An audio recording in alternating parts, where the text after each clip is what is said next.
নমস্কার বন্ধুরা, টুসির হেসেলে সবাইকে স্বাগত জানাই। আমার আজকের রেসিপি মৌরলা মাছ দিয়ে ওলকপির ঘন্ট।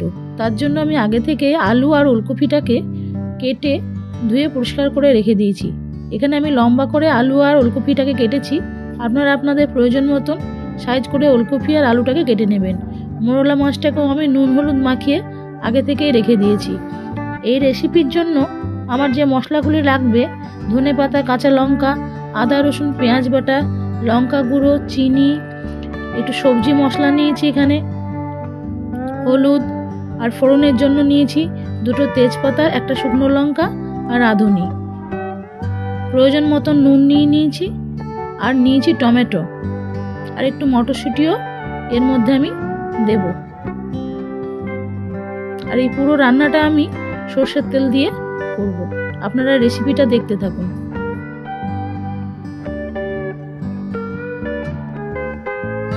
ফ্রাইং প্যানে আমি সর্ষের তেল গরম করতে দিয়ে দিয়েছি।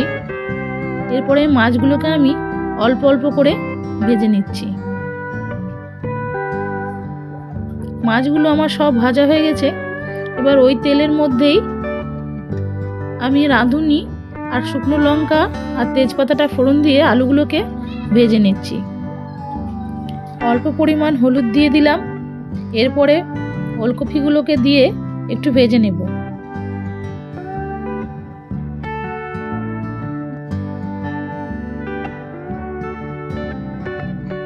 সামান্য পরিমাণ নুন দিয়ে আমি ওলকপিটাকে একটু ঢাকা দিয়ে 2 মিনিট রেখে দেব। 2 মিনিট পর ঢাকনা খুলে দেখলাম আমি ওলকপিগুলো আমার ভাজা হয়ে গেছে। সমস্ত ওলকপিগুলোকে আমি তুলে নিলাম। এবার ওই ফ্রাইং প্যানে আমি তেল দিয়ে আদা রসুন পেঁয়াজ বাটাটা দিয়ে একটু ভালো করে ভেজে নিচ্ছি। সবজি মশলাটাও এর মধ্যে দিয়ে দিলাম, হলুদ পরিমাণ মতন, আর টমেটো দিয়ে আমি মশলাটাকে ভালো করে কষে নেব। কাশ্মীরি লঙ্কা গুঁড়ো একটু দিয়ে দিলাম, পরিমাণ মতন লবণ দিয়ে অল্প একটু জল দিয়ে মশলাটাকে ভালো করে ভেজে নেব। মিনিট 2 ভাজার পর মটরশুঁটিগুলোকে দিয়ে 2 মিনিট ঢাকনা দিয়ে আমি রেখে দিচ্ছি। 2 মিনিট পর ঢাকনা খুলে দেখলাম আমার মশলার মধ্য থেকে তেল বেরিয়ে এসছে। মশলাটা প্রায় সুন্দর কষানো হয়ে গেছে। এই পর্যায়ে আমি আলু আর ওলকপিটাকে দিয়ে আরও কিছুক্ষণ ভেজে নেব।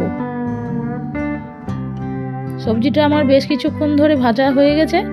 এই সময় আমি সবজির মধ্যে অল্প পরিমাণ চিনি দেব, প্রায় 1 চামচ মতো চিনি দিয়ে দিয়েছি আমি। এবার জল দিয়ে সবজিটাকে আমি আবার কিছুক্ষণ ঢাকা দিয়ে সেদ্ধ হতে দেব। লো টু মিডিয়াম হিটে সবজিটাকে সেদ্ধ করতে হবে। 5 মিনিট পর ঢাকনা খুলে দেখলাম সবজিগুলো আমার সব সেদ্ধ হয়ে গেছে। এই সময় আমি মাছগুলোকে দিয়ে আবার কিছুক্ষণ নেড়ে নিলাম। 2 মিনিট পর সবজির জলটাও প্রায় শুকিয়ে এসছে, রান্নাটাও আমার হয়ে গেছে। কাঁচা লঙ্কা ধনেপাতা ছড়িয়ে দিলাম। সবজি আমার পুরো কমপ্লিট। আপনারা এইভাবে মৌরলা মাছ দিয়ে ওলকপির ঘন্ট বাড়িতে বানিয়ে খেয়ে দেখুন, ভীষণই ভালো লাগে। আজ আসি বন্ধুরা, অন্যদিন আবার নতুন রেসিপি নিয়ে আপনাদের সামনে আসবো। আপনারা সবাই ভালো থাকুন। নমস্কার।